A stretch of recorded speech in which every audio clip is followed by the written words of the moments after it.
살아있는 뉴스, 거침없는 토론의 현장. 열린 세상 오늘.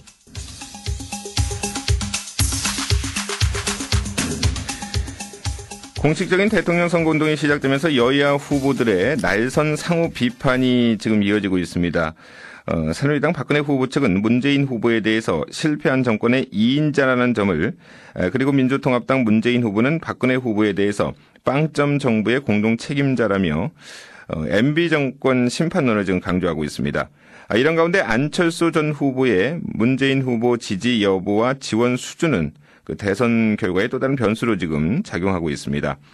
최근 대선 전국 현안에 대한 견해를 민주통합당 우상호 공보단장을 연결해서 들어보겠습니다. 네, 우상호 공보단장님 나와 계십니까? 네네, 안녕하세요. 네, 안녕하십니까. 일단 문재인 후보 측에서 그 박근혜 후보에게 TV 양자 토론을 공식 제안했죠? 네네. 네. 근데 지금 새누리당에서 계속 지금 거부하고 있는 그런 상황인데요. 네. 네, 이런 상황 어떻게 좀 받아들이십니까? 글쎄요, 이 후보 등록 전에도 TV 토론을 제안했을 때 야권 후보들이 단일화를 추진하고 있기 때문에 네. 토론에 응할 수 없다 이렇게 말씀하셨지 않습니까? 예. 네. 언제든지 후보 단일화 되면 응하겠다 이렇게 말씀하셨었는데 막상 후보 단일화가 되고 나니까 이제 또 TV 토론을 기피한단 말이죠. 네. 사실 국민들이 뭐 유세장에 나가고 또 현장에서 후보의 육성을 듣는 것은 쉽지 않은 일 아니겠습니까? 그렇기 때문에 주로 TV 토론을 통해서 후보의 정견을 비교해 왔는데 네.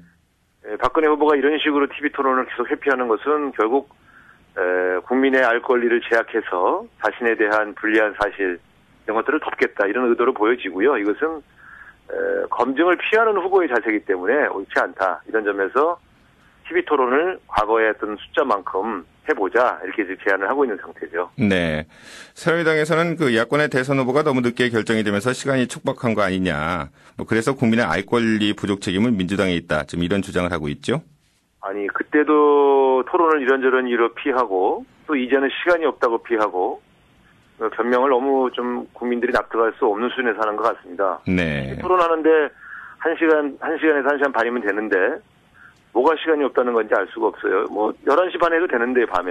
네. 11시 반까지 유지하시는 건 아니지 않습니까? 이건 토론을 피하는 변명치고 너무 궁색하다 이런 생각이 듭니다. 네, 알겠습니다. 다만 지금 문재인 후보로 야권 단일화가 됐는데도 불구하고 최근 여론조사 결과를 보면은 그 오차 범위 내에서 그 새누리당 박근혜 후보가 좀 앞서고 있는 것으로 나오고 있거든요. 네. 야권 후보 단일화에도 불구하고 지금 문재인 후보의 지지율이 약간 기대보다 좀 저조한 것 같은데 그 이유는 어디에 있다고 보십니까? 그것은 아직 안철수 후보의 지지층 중에서 부동층으로 이동하신 분들이 아직 마음을 정하지 못했기 때문에 생기는 일시적 현상이고요. 네. 그럼에도 불구하고 사실 뭐 3% 내에서 박근혜 후보 따라잡고 있는 것은 과거의 대선에 비교해 볼 때 그렇게 불리한 형국은 아닙니다. 그런 면에서 충분히 남은 기간에 더 많은 국민들이 뜻을 모아주신다면 충분히 승산이 있는 그러한 판세다 이렇게 보고 있습니다. 네. 지금 초반 대선 프레임 자체가 지금 박정희 노무현 프레임으로 지금 계속 가고 있거든요. 제가 앞서 네. 오프닝에서도 이제 설명을 좀 해서 또 이게 네거티브라든가 어떤 흑색선전의 일환으로 지금 상당히 비춰지고 있는데요. 네. 지금 새누리당이 노무현 정권의 실패를 지금 제기하고 있지 않습니까? 이 부분에 대해서는 어떻게 보세요? 그것은 이렇습니다. 이제 이번 선거는 누가 뭐래도 지난 5년간 이명박 정권을 평가하는 그러한 이제 평가 시험을 보는 셈이죠. 그런데 이명박 정권에 대한 민심이 너무 악화되어 있으니까 박근혜 후보 측에서 이것을 피할 목적으로 먼저 선공을 한 것입니다. 그래서 갑자기 10년 전 정권 심판론을 들고 나온 거죠. 저희들 입장에서 보면 이미 2007년 선거에서 노무현 정권에 대한 평가가 내려져서 정권을 넘겨줬지 않습니까? 네. 그렇기 때문에 그리고 나서 그 5년간 저희는 새롭게 변모해서 집권 준비를 해온 것이죠. 네. 이제 와서 다시 2007년도에 내렸던 평가를 반복하자고 하는 것은 어이가 없는 이야기고요. 네. 그렇게 하면 뭐 앞으로 15년 후에도 또 노무현 대통령 평가하고 20년 후에도 또 노무현 정권 평가하고 이렇게 해서야 나라가 발전하겠습니까? 네. 그러니까 이번 거는 지난 5년간의 이명박 정권을 평가해서 이명박 정권이 잘했으면 다시 박근혜 후보 찍어주고요. 이명박 정권이 잘 못했다 이렇게 생각하시는 분들은 문재인 후보를 찍어주는 그런 선거라고 보고 그런 점에서 한편으로는 이명박 정권에 대한 평가 또 한편으로는 두 후보 중에 누가 더 미래를 잘 열 거냐 이렇게 평가하는 두 개의 기준으로 이번 선거가 자리매김될 거다 이렇게 보고 있습니다. 네. 저희가 앞서서 새누리당의 정우택 최고위원을 좀 인터뷰를 했거든요. 네. 근데 박정희 프레임을 먼저 제기한 것은 민주당 아니냐. 이런 얘기를 했습니다. 그건 저희가 박정희 프레임을 건 게 아니고요. 예. 미래를 짊어질 두 후보 중에 어느 후보가 더 올바른 역사인식을 갖고 있는 거냐를 차별화해서 국민들에게 보여드리기 위해서 박근혜 후보의 역사인식이 과거에 머물러 있다는 얘기한 것이지 이번 선거에서 박정희 대통령을 평가하자 이렇게 이야기한 적이 없습니다. 그것은 전혀 다른 이야기고 박근혜 후보의 역사인식을 지적하는 과정에서 그분이 아버지 박정희에 갇혀져 있는 거 아니냐. 뭔가 좀 21세기에 맞는 새로운 역사인식을 가져야 된다라는 것을 촉구한 것이죠. 네. 그러니까 민주당 입장에서는 뭐 박정희 노무현 프레임으로 끌고 갈 생각이 없다 그런 말씀으로 들어도 되겠죠? 박정희 노무현 두 분 대통령 이야기하는 게 2013년도에 임기를 시작할 대통령에게 무슨 연관이 있습니까? 네. 2013년도부터 새로운 대통령은 어떻게 국민들을 먹여 살릴 거냐, 그리고 어떤 역사인식으로 민주주의를 개척할 거냐, 또 이런 것들을 주로 다루는 그런 대통령 아니겠습니까? 네. 때문에 지금 그런 이야기로 쓸데없는 논쟁을 벌이는 게 국민의 삶과는 아무 상관이 없다고 봅니다. 네. 그런 프레임은 의도적으로 아무리 더 씌우려고 해도 성공하지 못한다고 보는 겁니다. 네. 또 한 가지 정우택 최고위원이 이런 말을 했는데요. 지금 문재인 후보가 어제 박근혜 후보에 대해서 이제 빵점 정부의 공동 책임자라고 말하지 않았습니까? 네. MB 정권 이제 심판론을 얘기하면서 이런 말을 했는데 빵 아니고 한 70에서 80점 정도의 정부다 이렇게 평가를 하던데요.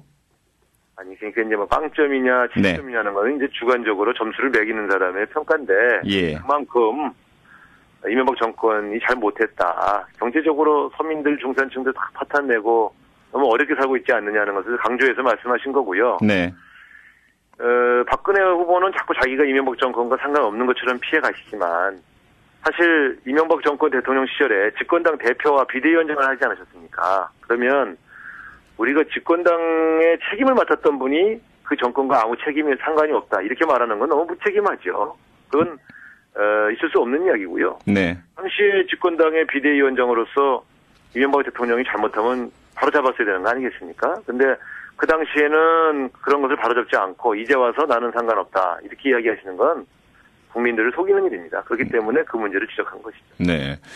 지금 대선 프레임이 초반에 그 민생과 좀 이렇게 관계가 없는 프레임으로 지금 계속 전개가 되고 있는 것 같은데요. 여성 대 남성, 뭐 보수 대 진보, 뭐 박정희 대 노무현, 또 세대별 어떤 대결 구도 뭐 이런 얘기들이 계속 나와서 기존의 어떤 이런 선거 프레임 말고요. 어떤 제3의 선거 프레임 구축이 좀 필요하다는 지적이 있던데 어떻게 좀 생각하십니까? 그렇습니다. 지금 좀 전에 말씀드린 것처럼 국민들은 정치인들이 쓸데없는 이야기로 서로 싸우는 걸 좋아하지 않습니다. 그렇기 때문에 이 사람들이 과연 대통령이 되면 나의 삶을 어떻게 바꿔주겠다는 거냐.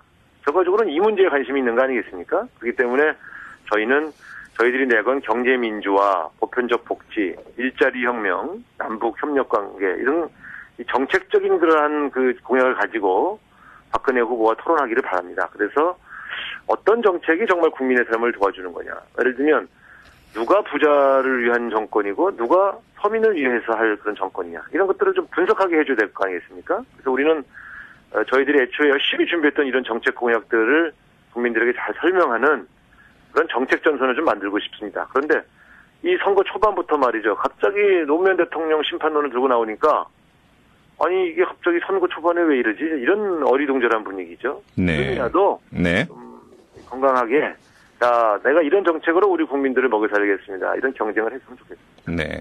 그럼 이명박 정권이 실패했다는 근거를 좀 몇 가지만 들어주시죠.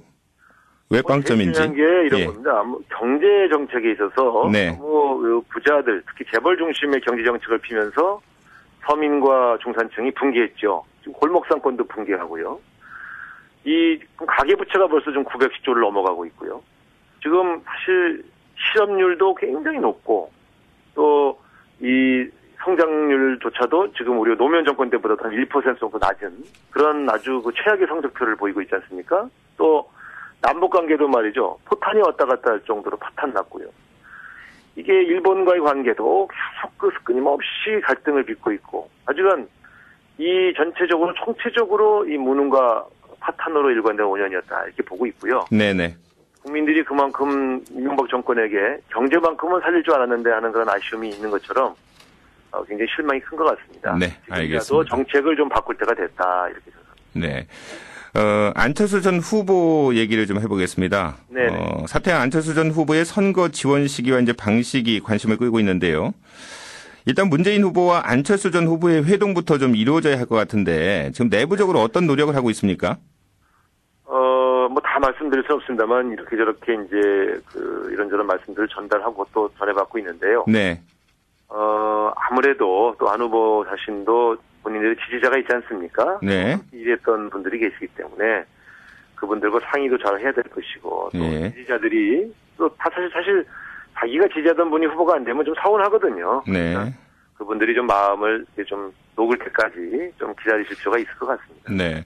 말씀드릴 수 없다는 것은 뭐 안철수 전 후보 측과는 지금 접촉을 계속 하고 있다는 그런 말씀이네요.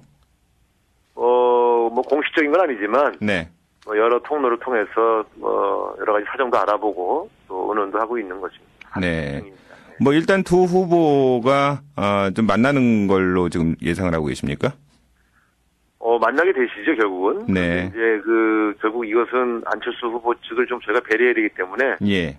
저희가 뭐, 빨리 보자, 막 이렇게 압박하고 있는 것은 아니고요. 네. 그러나 이제, 우리 안 후보께서도 여러 가지 사정을 고려해서, 또 가까우신 분들과 상의해서, 결정하지 않으시겠습니까? 대략 네. 멀지 않은 장래에 뵙게 되지 않을까, 이렇게 추측은 하고 있습니다. 네. 지금 대선이 이제 20여일 앞으로 다가왔죠? 네. 유민영 대변인을 통해서 그 안철수 전 후보가 앞으로의 선거운동 지원은 뭐 개인의 입장이 아닌 지지자의 입장에서 판단하겠다 이렇게 밝혔는데요. 네. 이런 발언의 의미에 대해서는 어떻게 보십니까? 저는 뭐 당연하신 말씀이라고 생각합니다. 지금 이제 안철수 후보는 올해 초에 그 안철수 후보가 아니거든요. 그러니까 혼자 있던 분이 아니고 이젠 지지하는 분도 많이 늘어났고 또 도와주신 분도 많이 있습니다. 그렇기 때문에 이제 그분들과 상의해서 그분들께 함께 의논해서 움직이겠다고 하는 말씀은 당연한 말씀으로 받아들여집니다. 네, 구체적으로 어떻게 생각해 보신 뭐 지원 계획과 관련해서는 자세히 듣지 못해서요. 네. 그래서 그러나 그분이 이제 후보 단일화에 나설 때 문재인 후보와 협력을 강조했었고 네. 또 당시 양보하시는 기자회견 할 때도 문재인 후보를 지지하고 돕겠다는 말씀하셨기 때문에 시간이 문제이지 돕는 그 큰 원칙을 벗어나지는 않으실 것이다 이렇게 생각하고 있습니다. 네. 뭐 지원 여부도 문제지만 이제 지원 수준도 지금 변수로 작용할 가능성이 있지 않습니까? 어느 정도로 지원을 할지 이 부분인데요. 지원하시면 저는 뭐 그 자체로 큰 도움이 되기 때문에 네. 그게 뭐 어느 정도는 많이 들어갔고 어느 정도는 적게 들어갔고 이렇게 평가할 문제는 아니기 때문에 네. 저희는 뭐 그것은 이제 실제 안철수 후보가 움직이기 시작하시는 시점에서 좀 봐야 될 것 같은데요. 네. 제가 볼 땐 충분히 정권 교체를 위해서 힘을 합치는 수준에서 도와주실 것이다 이렇게 생각하고 있습니다. 네. 뭐 그러니까 적극적인 지지로 이제 보시는 거죠. 소극적인 지지가 있고 뭐 적극적인 지지가 있잖아요. 근데 그는 옆에서 그냥 네. 이게 소극적이냐 적극적이냐 평론할 수는 있으나 네. 선거라는 것은 도움을 주시면 도움을 주시는 거죠. 네. 저는 그건 뭐 또 옆에서 보는 평가 저건 얼마나 진심으로 도왔냐 뭐 이렇게까지 얘기하는 거는 과도하다고 보고요. 예. 과거 박원순 시장 선거 때도 나름대로 도와주셔서 그게 상당히 도움이 됐지 않습니까? 그렇기 때문에 제가 볼 때는 그걸 너무 폄하할 필요는 없다. 어떻게 도우시든 도와주시면 감사한 거다 해서 합니다. 네. 유세에는 뭐 직접 나서지 않았잖아요. 그 당시에도. 네. 그렇지만 박원순 시장에게 큰 도움이 돼서 당선되지 않았습니까? 예. 안철수 전 후보의 그 진심 캠프가 뭐 오늘이나 내일쯤 이렇게 해단식을 하면서 선거 지원 계획을 밝힐 것이다. 이런 또 언론 보도가 있던데요. 그건 자세히 뭐 제가 내부 사정을 알 수가 없어서요. 네. 알겠습니다. 안 후보의 지금 침묵이 좀 계속되고 있어서 민주당 입장에서는 약간 좀 애타는 마음도 좀 있을 것 같습니다. 근데 과거에도 보면은 정몽준 후보와 노무현 후보 단일화 때도 조기에 정몽준 후보께서 도와주시지 않았거든요. 네. 그래서 대략 그때를 미루어 짐작하더라도 뭐 그렇게 초기에 도와주지 않는다 그래서 그렇게 서운하거나 답답한 상황은 아니다 이렇게 보고 있습니다. 네. 그럼 2002년과 상황이 같다고 보시나요? 아니요, 상황이 같은 건 아닌데. 네. 제 말씀은 이제 왜 초기에 이렇게 안 도와주냐를 가지고 그렇게 초조하게 국민들이 생각하시는 문제는 아니지 않느냐. 네. 오히려 지지자들을 잘 이렇게 설득해서 같이 오시는 게 더 중요하지. 예.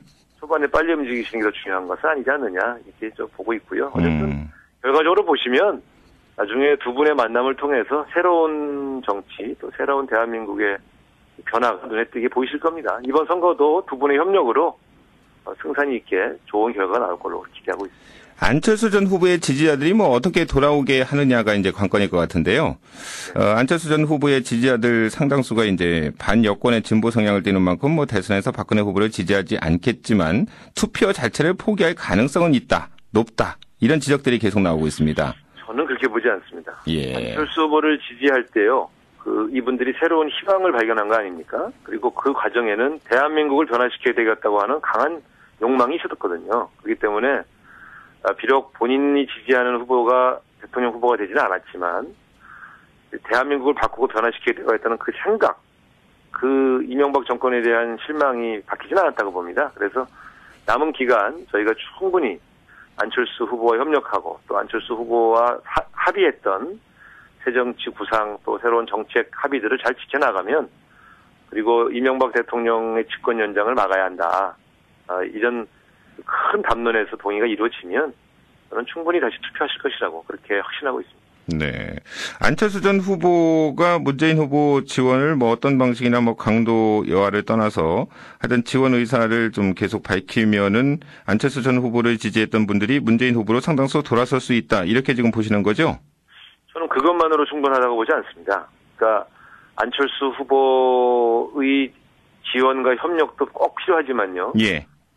저희 민주당과 민주당 후보가 뭔가 안철수 후보와 약속을 잘 지키려 노력하고 또 새롭게 거듭나려고 노력하는 모습을 보여줘야 됩니다. 네. 또 한편으로는 이명박 그렇다고 박근혜 후보를 찍을 거냐, 박근혜 후보가 정권을 잡았을 때 당신들의 꿈이 더 멀어지는 거 아니냐라고 하는 호소도 지속적으로 함으로써 그분들이 마음을 움직일 수 있지 안철수 후보님의 참석만으로 자연스럽게 움직이는 건 아니다. 우리들의 노력, 민주당의 노력이 더 중요하다 이렇게 생각하고 있습니다. 네. 뭐 비슷한 질문이 될 수도 있는데 한 가지 확인 차원에서 더 이렇게 질문을 드리면은요. 뭐 보충 질문 성격인데요. 일각에서는 그 안철수 전 후보의 선거 지원 여부 딜레마가 지난 2007년에 그 박근혜 후보의 경우와 같다. 그러니까 다시 말해서 단일화를 위한 경쟁 과정에서 상당히 그 감정 소모가 좀 있었기 때문에 선거운동에 적극 참여하고 싶지는 않지만 다음으로 해서 선거운동에 나설 수밖에 없고 그렇게 되면 결국 소극적인 차원의 선거 지원받게 되지 않겠느냐. 뭐 이런 분석을 계속 나오고 있어요. 이제 우리나라에 하도 정치 전문가들이 많으셔갖고요. 네. 이 안철수 후보의 속까지 다 들여다보고 다 미리 예측하시는 분들이 너무 많아요. 예. 어떻게 그렇게 독심술들이 강하신지 모르겠는데. 네. 너무 앞서서 예측하고 분석하는 것도 저는 뭐 별로 예의는 아니라고 보고요. 네네. 어쨌든 중요한 거는 정권 교체와 새로운 정치를 위해서 두 분이 손을 잡았고 단일화 과정에서 약간씩 뭐 감정이 상했다 이런 보도는 봤습니다만 나라를 이끌어갈 지도자들은 그걸 넘어서서 더 큰 대의를 위해서 행동하고 결단하지 않습니까? 네. 그렇기 때문에 저는 그런 사소한 인간적 감정을 자꾸 파고들어서 그래서 안 도울 거다, 소극적일 거다 이렇게 얘기하는 것 자체가 네. 안 후보와 우리 문 후보 사이를 이간질하는 분석이라고 봅니다. 그래서 이 두 분은 그런 분들은 아니다. 상당히 한 나라를 놓고 경쟁하던 분들이 사소한 일에 오래 마음을 상해서 움직이지 않고 그러지 않을 것이다. 이렇게 저는 판단하고 있습니다. 네. 그리고 어제 열린 유세전에서 그 문재인 후보가 대선에서의 결선 투표제 도입을 주장했죠. 네네. 뭐 새누리당 측에서는 우발적으로 내놓을 사안이 아니다. 양당제의 근간을 무너뜨릴 수 있다. 이런 우려를 좀 나타냈는데요. 문재인 후보의 결선 투표제 도입이 우발적인 제안입니까? 그건 그렇지 않고요. 이 문제는 학계에서도 꽤 오래 연구해왔고 저희 캠프에서도 새로운 정치위원회에서도 계속 검토해왔던 사안입니다. 네. 그런데 이게 저희 나라의 특성인데요. 우리나라죠? 예. 왜 죄송합니다. 네. 우리나라의 특성인데 이게 그 선거 때만 되면 여권은 여권대로 계속 그 정계 개편하고요. 네. 야권은 야권대로 계속 후보 단일화라고 하는 이슈에 이제 휘말리지 않습니까? 예. 그러다 보니까 큰 정당은 큰 정당대로, 작은 정당은 작은 정당대로, 또 무소속은 무소속대로 자기를 이렇게 그 국민들에게 잘 알릴 수 있는 기회를 본선에서 잘 부여받지 못하는 양상이 있어왔지요. 네. 그래서 결선 투표제가 도입된다면 여러 군소정당 또 그 뜻을 같이 하지만 좀 자기를 잘 알리고 싶은 여러 유형의 다양한 정당들이 충분히 이제 경쟁을 하고요. 다만 마지막에 정통성이 있는 그러한 이 두 분이 진검승부를 함으로써 또 50% 이상의 득표를 가진 대통령이 나타나게 함으로써 그 정권의 정당성을 강화시켜주는 이런 다원성도 보장하고 정통성도 강화시키는 이런 제도로서 도입될 필요가 있지 않느냐. 그런 판단에서 이제 제도적으로 제안하게 된 것입니다. 네, 알겠습니다. 그리고 이제 간밤에 나왔던 뉴스이기 때문에 이건 확인을 좀 해야 될 것 같은데요. 공보단장께서 나오셨기 때문에. 민주당 문재인 대선 후보의 그 가족이 문 후보가 청와대 수석비서관으로 일하던 2004년에 서울 시내 주택을 구입하면서 다운 계약서를 작성했다는 점 의혹이 제기되지 않았습니까? 네네. 네, 이 부분에 대해서 좀 말씀을 해주셔야 되겠는데요. 입장을요. 네네, 말씀드리겠습니다. 우리가 흔히 다운 계약서라고 할 적에는 이제 세금을 탈루할 목적으로 세금을 내야 하는 가표 기준액보다 낮게 자기네가 거래 가액을 신고함으로써 세금을 탈루하는 것을 이제 다운 계약서라고 해서 비판했습니다. 네. 그런데 이 사례는 그런 다운 계약서가 아니고요. 후보와 후보 사모님은 특히 이제 후보 사모님 명의로 이 주택을 구입한 건데요. 네. 요것을 이제 실거래가로 계약한 계약서를 갖고 있고 또 실제로 이 실거래가로 충분히 신고하도록 그렇게 법무사 등기 업무를 대행한 법무사 사무실이 얘기를 했는데 네. 법무사 사무실에서는 당시 법적인 그 과표 기준의 수준에서 세금을 탈루하는 게 아니니까 그렇게 등기 업무를 한 것이죠. 네, 그러니까 당시 세법이죠.